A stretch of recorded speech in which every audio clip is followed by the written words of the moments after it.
Une multiplication de nouveaux enjeux, l'introduction de nouveaux personnages, il n'y avait qu'un seul homme au monde pour réussir une narration aussi fluide dans un film, cet homme, c'est Peter Jackson. There is still hope.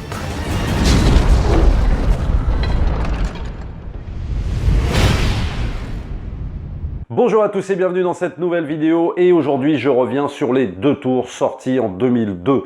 Et il est vrai que quand on va voir les deux tours au cinéma, on est un petit peu sceptique parce que on a vu ce que ça donnait sur la communauté de l'anneau, on a vu le niveau qu'avait atteint Peter Jackson en termes d'épique, en termes de tragique, en termes de pur cinéma hein, tout simplement. Et quand on va voir les deux tours, on se dit, peut-il faire aussi bien, voire mieux? La question se pose réellement. Et on a vite la réponse à cette question puisque Peter Jackson, malin comme il va nous réintroduire les terres du milieu avec ce qu'on n'avait pas pu voir dans la communauté de l'anneau, c'est-à-dire l'affrontement entre Gandalf et le Balrog. Et c'est une scène très courte, mais alors quelle scène? Et une scène appuyée par la magnifique partition d'Howard Shore, une partition épique, voire des fois même un peu tragique, lors de cette courte séquence qui te met tout de suite dans le bain. C'est très malin puisque ça permet de combler un trou de la communauté de l'anneau, c'est-à-dire ce qu'on n'avait pas pu voir. Et d'ailleurs, Peter Jackson va beaucoup utiliser cette technique du fait d'avoir tourné les trois films quasiment en même temps, c'est-à-dire qu'on va avoir des choses développées dans un film qui n'auront pas forcément leur résolution, mais qui auront leur résolution dans le film d'après.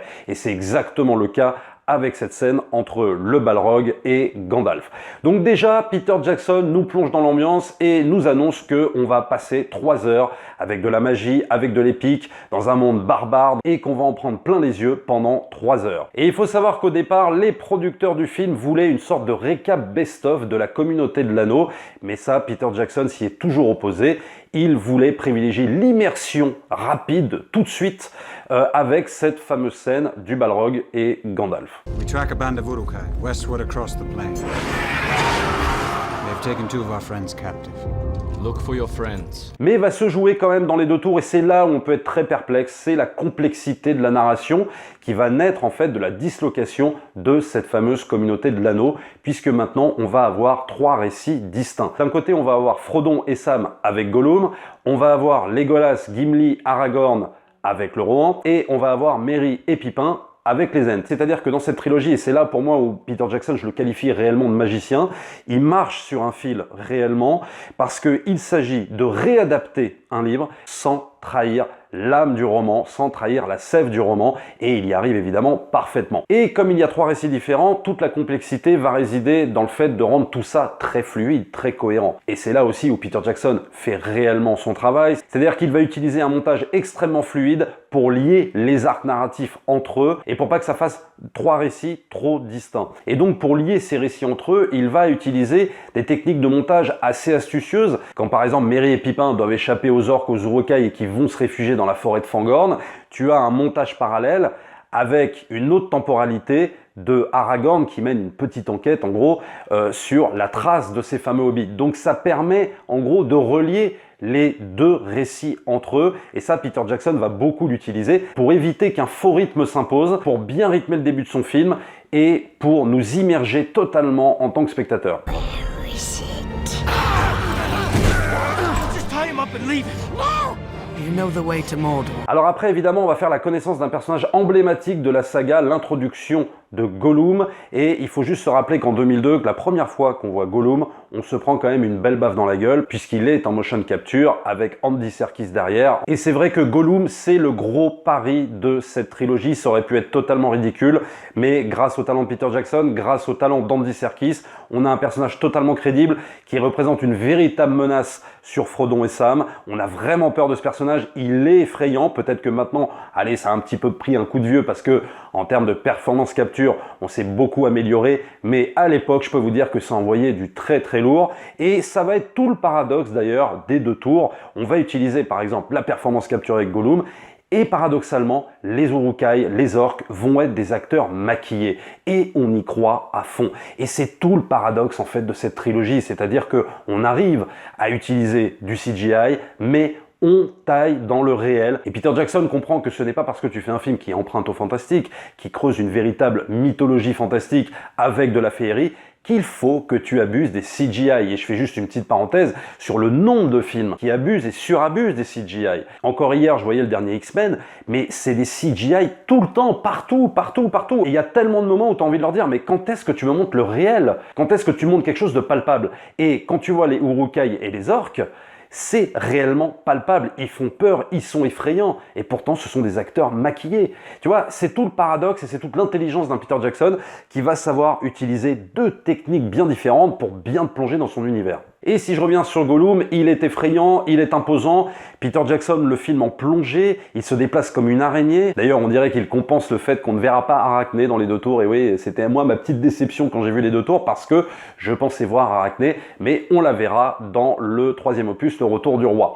Et c'est vrai qu'il le filme comme si c'était une araignée totalement menaçante sur nos héros. C'est absolument magistral la façon dont Peter Jackson va introduire le personnage de Gollum. New power is rising. Its victory is at hand. Une des réintroductions qui m'a le plus impressionné quand j'ai vu les deux tours, c'est la réintroduction du personnage de Saruman. Donc on va nous parler évidemment de l'union des deux tours. Tu as quasiment une nouvelle civilisation qui tente de se mettre en place. C'est-à-dire que le but est de brûler la forêt de Fangorn, on fait naître des orques, on a un Saruman qui s'improvise presque homme politique doublé d'un chef de guerre qui arrive à monter les peuples les uns contre les autres et allié à la force stratégique d'un Sauron qui va se servir de toutes les forces possibles, qui va manipuler Saruman. Saruman qui lui-même va resserrer son emprise sur le roi Théoden. Donc là, on voit bien qu'il y a une véritable stratégie de guerre pour s'emparer de l'anneau.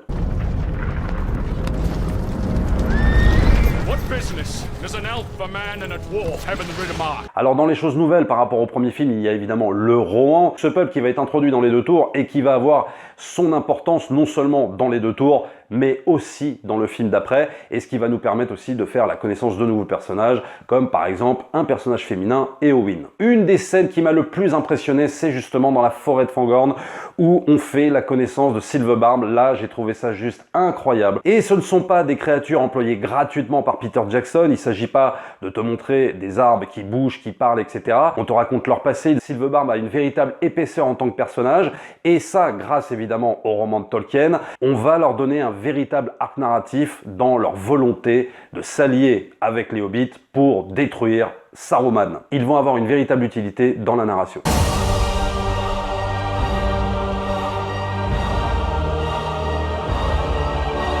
Et scénaristiquement, Les Deux Tours est un film exemplaire puisqu'on va aussi avoir la gestion d'un suspense, d'un triple suspense, d'un quadruple suspense sur le fait que tout repose dans la main de deux hobbits qui non seulement ont toutes les armées de Sauron, de Saruman, etc. à leur trousse, mais en plus qui sont accompagnés d'un Gollum qui lui veut aussi l'anneau. Donc on va créer du suspense, de la tension. À aucun moment nos deux héros, Frodon et Sam, sont en sécurité. Rajoutez ça à un autre suspense, que l'anneau est en train plus en plus de corrompre Frodon. C'est exceptionnel dans Les Deux Tours, cette gestion du suspense, de la tension qui pèse vraiment autour de ces deux personnages. Et on a choisi pour ça les deux personnages les plus petits de la Terre du Milieu. C'est juste fabuleux, ce paradoxe en fait, entre toutes les armées qui se mettent en place pour retrouver cet anneau, en comparaison avec ces deux petits hobbits où tu te dis à tout moment, mais comment peuvent-ils y arriver? C'est juste impossible. Et alors il y a le personnage donc d'Éowyn, c'est un peu MeToo avant l'heure, non je déconne. Mais on va jouer évidemment sur ce côté de la femme qui veut se libérer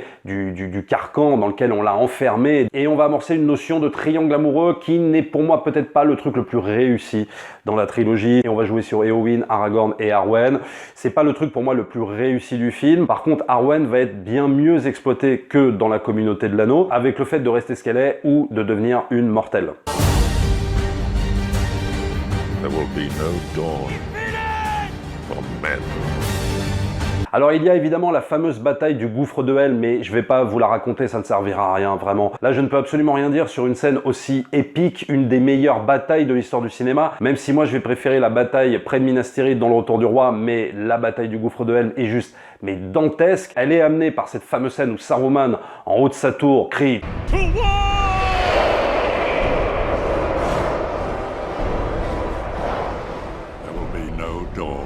un espèce de travelling arrière comme ça sur toute l'armée de Saruman, appuyé par le thème majestueux de Howard Shore, et tout ça va mener à la bataille du Gouffre de Helm. Gouffre de Helm qui à l'époque avait eu son petit lot de critiques, ne serait-ce que par rapport à l'humour, avec un Legolas qui va descendre les escaliers en mode surf sur un bouclier et qui va tirer des flèches et tout ça. On avait reproché, enfin pas moi, mais beaucoup de gens avaient reproché l'aspect humoristique un petit peu, que ça détonnait un petit peu avec le sérieux pendant 3 heures de tout le film. Et pareil, les séquences d'humour avec Gimli avaient un petit peu choqué les puristes de l'univers de Tolkien. Moi j'avais trouvé ça très sympa, et t'as quand même un certain respect de l'univers où tu peux te dire allez c'est pas grave, on peut leur pardonner 2 blagues quoi. Alors une scène intéressante, c'est aussi évidemment le personnage de Faramir qui va avoir une belle scène dans la version longue, dans une scène qu'on ne verra pas dans la version cinéma, où il y a où on le voit aux côtés de Boromir, son père, et tu vois que c'est le fils qui n'est pas aimé très clairement, et il y a une scène très touchante avec les trois, avec Boromir qui essaye de défendre les qualités de son frère mais qui n'y arrivera pas, et cette espèce de déception du père qui a tout misé en Boromir, qui va malheureusement mourir dans le premier film et qui va finalement devoir se rabattre par dépit sur Faramir. Et on aura un bien meilleur développement de Faramir dans le Retour du Roi. Voilà en gros un petit peu pour vous énumérer tout ce que moi j'ai aimé dans les 2 tours. Il y a évidemment beaucoup d'autres choses à dire, il y a les wargs, il y a plein de choses dans les 2 tours. C'est un film bien plus dramatique, bien plus dense que La Communauté de l'Anneau, qui était déjà très fort à ce niveau-là. Mais je ne peux pas évoquer tous les détails des 2 tours parce que sinon la vidéo durerait plus de 3 heures. Mais en tout cas, je suis très content des retours que vous m'avez fait sur La Communauté de l'Anneau. Il y a beaucoup de gens à qui j'ai donné envie de revoir le film, qui n'avaient pas vu depuis très longtemps. Et j'ai l'impression d'avoir fait vraiment mon boulot quand je vous donne envie de revoir ce genre de film. Donc merci à vous. Et n'hésitez pas aussi à me le dire dans les commentaires sous la présente vidéo. Abonnez-vous à la chaîne, likez, partagez. On se retrouve très bientôt pour la critique du Retour du Roi. N'hésitez pas aussi à vous rendre sur le lien Utip pour soutenir la chaîne. Et nous on se retrouve très vite pour une prochaine vidéo. Ciao!